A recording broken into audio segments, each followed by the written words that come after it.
Student हम cost of capital discuss कर रहे थे और केडी हम लोग डिस्कस कर रहे हैं cost of debenture YTM method से। इसका एक और प्रैक्टिकल हम करेंगे क्योंकि ये बहुत इंपॉर्टेंट है ना। इसको हमने कहा था आईआरआर मेथड।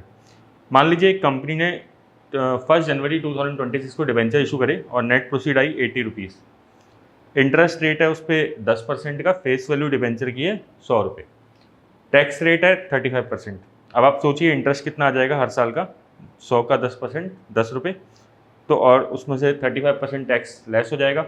ठीक है, मतलब क्योंकि इंटरेस्ट आफ्टर टैक्स लेते हैं अपन, है ना, हमेशा ध्यान रखना है।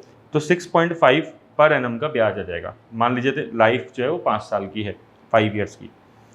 5th ईयर के अंदर डिबेंचर को रिडीम करना पड़ेगा पार पे, नॉमिनल वैल्यू पे। नॉमिनल वैल्यू कितनी है, फेस वैल्यू नॉमिनल वैल्यू एक ही बात होती है, 100 रुपये पे रिडीम कर देंगे। ये डिटेल्स है। अब आपको केडी निकालनी है इसके अंदर।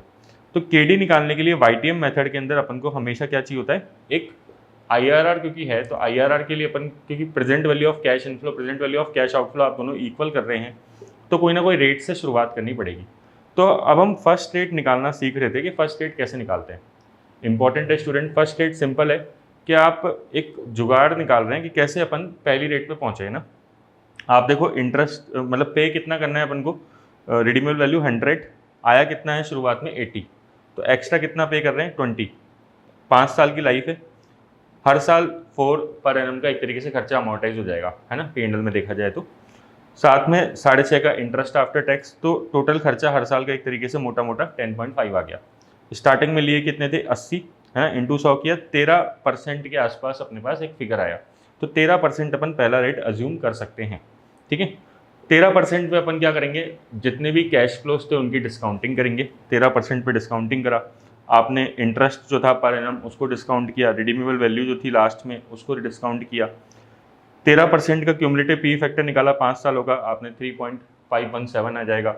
और लास्ट ईयर का 5th ईयर का क्यूमुलेटिव, 5th ईयर का सिंगल ईयर का पी फैक्टर लेंगे 0.543 आ जाएगा। 1 डिवाइडेड बाई 1.13 करके अपन जानते हैं, कैपिटल बजटिंग में भी अपन ने सीखा हुआ है कैसे निकालते हैं पी फैक्टर। तो प्रेजेंट वैल्यू आ गई 77.16। अपन को चाहिए कितनी थी, स्टार्टिंग में वैल्यू कितनी थी 80, 80 के बराबर चाहिए थी, 80 से थोड़ी सी कम आ रही है। ठीक है, तो अब क्योंकि 80 से कम आ रही है तो रेट को अपन को थोड़ा सा बढ़ाना, मतलब रेट को अगर कम करेंगे तो वैल्यू थोड़ा बढ़ेगी। तो नेक्स्ट रेट ले लिया अपन ने कितनी, 11%, है ना।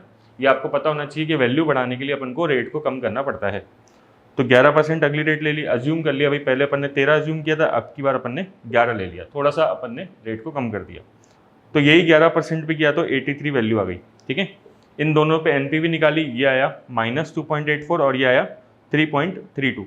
और फिर अपन वो एलडीआर एचडीआर वाला फॉर्मूला लगा के वाईटीएम निकाल देंगे, 12.08 आ जाएगा।